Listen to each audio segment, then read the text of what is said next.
Yo tout le monde, c'est un des reporters, le deuxième est derrière la caméra. Alors aujourd'hui on va parler des orties. C'est la toute première vidéo, mais bon.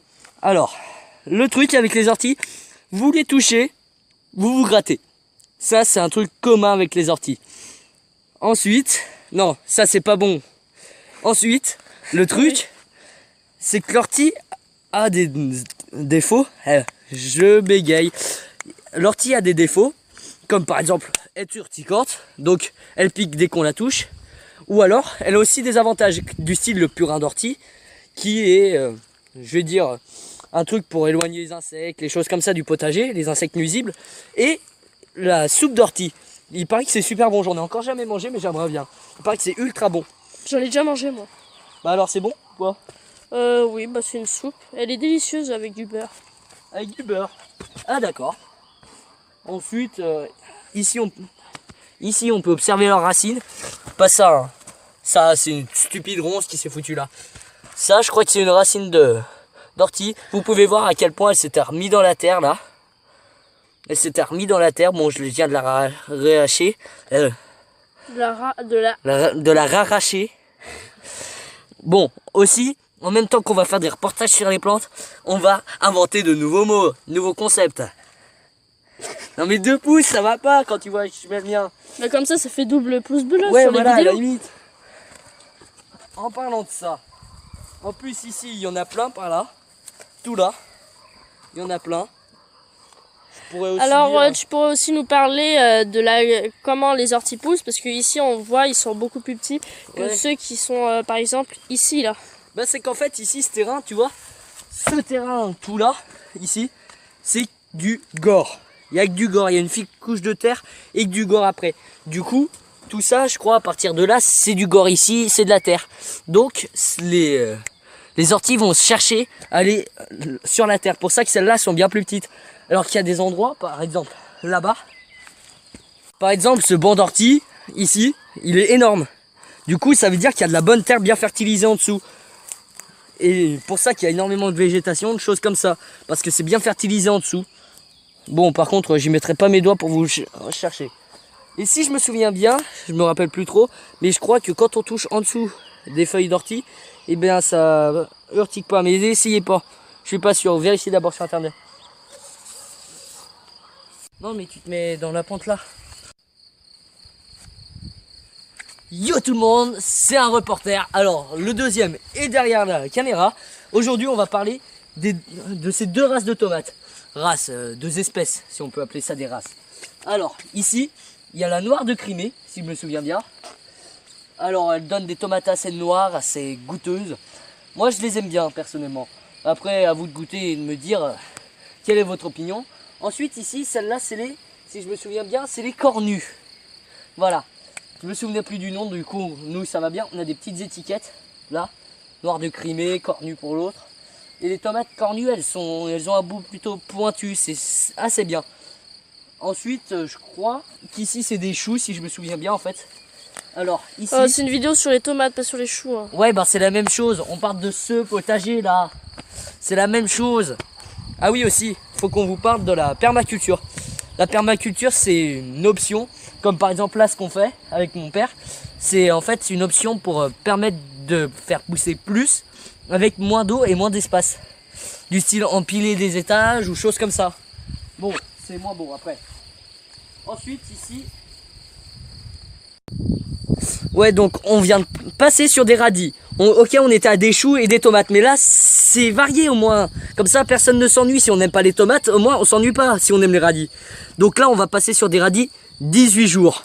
Les radis 18 jours poussent assez vite, sont assez petits. Attendez, je vais en choisir un plutôt gros vu qu'on va déguster après. On va manger après. Vous voyez, ils sont comme ça, ils ont une couleur plutôt rouge, comme tous les radis bien sûr. Voilà. Il y a une couleur rouge avec des petites taches blanches. Mais bon, ils sont à la fois, ils sont plus ovales, pointus au niveau de la base. Ensuite, il y a les flamboyants. Les flamboyants, eux, ils sont plus, comment dire, ronds et pointus au bout, en fait. Attendez, j'enlève la terre. Tu peux faire une comparaison, bien sûr. Ils sont ronds et pointus. Eux, ils sont bien ronds, pointus. Celui-là, il est trop bizarre, il a 3 tiges. Ça doit vouloir dire qu'il vient de 3 graines en même temps. C'est trop bizarre, c'est ultra rare, ce qui paraît. Ah bah ça fera bien un radis rare sur la vidéo. Ouais, ça augmente de la valeur. Alors vous voyez bien la différence de taille et de, je sais pas trop comment dire, de forme entre ces deux variétés de radis. On voit que celui-là là, il est plus ovale et l'autre plus rond là. Voilà. Et celui-là a une racine plus longue. Mais bon, les racines, c'est pas trop ça qui différencie. Et là, c'est les radis ronds. Et alors, celui-là, du pomme mûr. Alors, là. Celui-là. Celui-là, il est bien rond. Il n'y a pas une trace de blanc à part pour la racine, pour la queue. Regardez par rapport à même un flamboyant. Regardez. Vous voyez la différence entre un flamboyant et un rond? Ici, sur le flamboyant, ici, il y a un petit morceau de blanc. Ici, par là, il y a un petit morceau de blanc. Il est un peu rongé, mais ça, c'est les insectes. Ça montre que c'est bio. Et ici, il y a un radis rond. Il est bien rond, pas pointu, rien. Et on dirait qu'il est tassé sur les deux bords. Alors, Bon. est-ce que tu pourrais nous expliquer ce que représente le blanc qu'il y a, par exemple, sur ce radis là? C'est quelle matière organique qui représente le blanc? Bah en fait, c'est la même matière que le radis, mais en fait là, c'est une sorte de peau de protection. Mais vu que l'autre, c'est la même, comment dire, c'est la même matière que ça, ou qu'il y a à l'intérieur du radis, mais c'est un petit peu plus dur et c'est fait pour stocker, pour happer les minéraux du sol, comme la racine en fait. C'est une sorte de racine, mais sur le radis, pas allongée dans la terre en fait. C'est le début de la racine en gros, si vous voulez, pour simplifier. Bon bah, on va se retrouver pour la dégustation. À tout de suite. Alors, avant de déguster, moi je dis, faut toujours laver les radis. Sinon c'est pas bon. Bouffer de la terre, franchement c'est pas bon. C'est même dégueulasse. Alors là, t'es en train de faire tous les radis qu'on a récoltés. Qu'on a récolté. On en a récolté deux de chaque sorte à chacun. Donc on enlèvera les racines bien sûr. Pas trop les nettoyer non plus. Par contre l'eau bien chaude, c'est pas bon ça. Faut toujours les laver, essayer de les laver à l'eau froide. Toujours. Il faut bien décortiquer bien de partout et faut éviter de bouffer de la terre. Parce que la terre c'est pas bon. Comme je le répète. Si vous mangez de la terre, vous risquez d'être bizarre.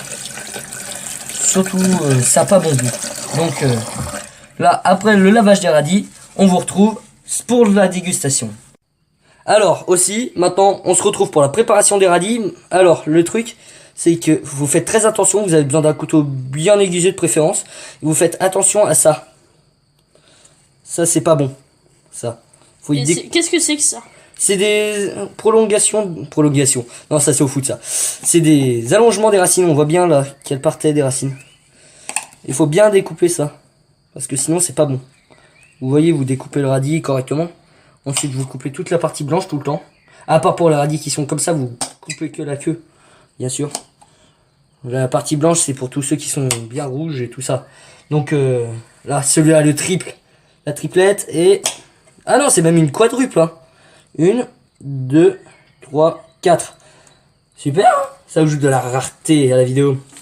Bon, bah on se retrouve pour la dégustation. C'est parti. Ouais, donc on se retrouve pour le moment qu'on vous dit depuis tout à l'heure. Ok, on est passé toutes les étapes, le lavage, la préparation. Obligatoirement, pas besoin de couper la feuille, mais vous avez pensé le deuxième reporter. Donc, alors, on va d'abord... Ça, c'est les... Si je me souviens bien, c'est les ronds. Je vais vous dire s'ils sont bons.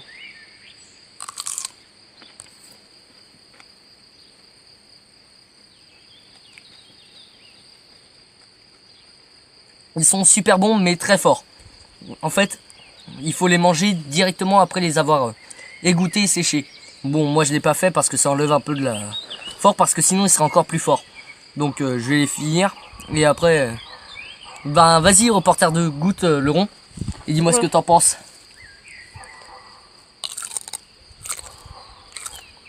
Évite de manger la tige. Ouais, ils sont très bons. Alors maintenant, non mais filme pas la voiture.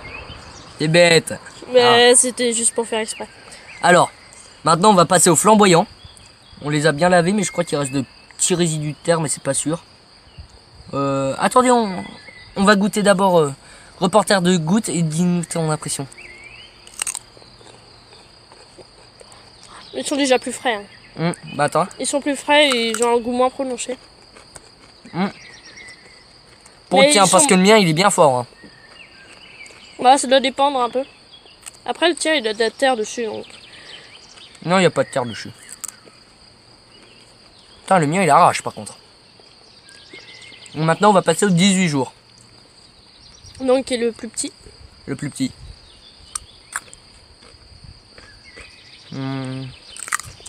Ceux-là, ils sont pas très piquants. Par contre, ils ont du goût. Ils ont beaucoup de goût. Donc, tu les classerais comment, les 18 jours? De 1 à 3 en échelle de piquant. Moi, je mettrais les 18 jours en moins piquant. Bah, en fait, Non, je parle de 1 à 3 en piquant. Je parle du je niveau de pense piquant. que c'est le rond, là, qui est le plus piquant. Bah, pour moi, c'est le flamboyant. Parce que moi, le flamboyant, il m'a vraiment bien piqué. Donc, pour moi, le flamboyant, c'est le premier piquant. Le 18 jours, le deuxième. Et le rond, le deuxième, je veux dire. Et le 18 jours, le troisième en piquant. Après, ça Par dépend. contre, en goût, c'est... Ouais, du coup, toi, pour ton ordre de goût, pour moi, c'est le 18 jours en premier, le rond en deuxième et le flamboyant en troisième, pour moi, le goût. Le flamboyant est très puissant, très piquant, Alors, mais moi, je le dirais rond, que- c'est entre les deux. Le 18 jours, par contre, il est, comment dire, il est doux, il est léger. Mais par contre, il a beaucoup de goût. Donc, pour moi, celui qui a le plus de goût, c'est le 18 jours. Le deuxième qui a le plus de goût, celui qui est entre les deux, c'est le rond. Et pour moi, le plus piquant et celui qui a le moins de goût, c'est le flamboyant. Alors, moi, je Donc dirais je suis un peu surtout- déçu des flamboyants là. Moi, je trouve que plutôt, après, sûrement ça dépend du mien, mais je trouvais que plutôt que le rond était peut-être plus piquant que le flamboyant et que le flamboyant avait plus du goût que le 18 jours. Ah ouais, ça C'est doit pas du dépendre. tout pareil. Hmm. Alors, du coup, la vidéo va Ouais. s'arrêter là. Alors, j'espère qu'elle vous aura plu. Alors, laissez un Je te laisse pouce faire bleu le truc. et laissez... L'outré. et... hein? Qu'est-ce que tu veux dire? Bah j'ai dit, je te laisse faire l'outré. Et pas l'outro, donc ça risque de laisser un léger piquant, comme les radis. Bon ok, c'était une blague de merde. Oui, bon, abonnez-vous. C'était les deux reporters.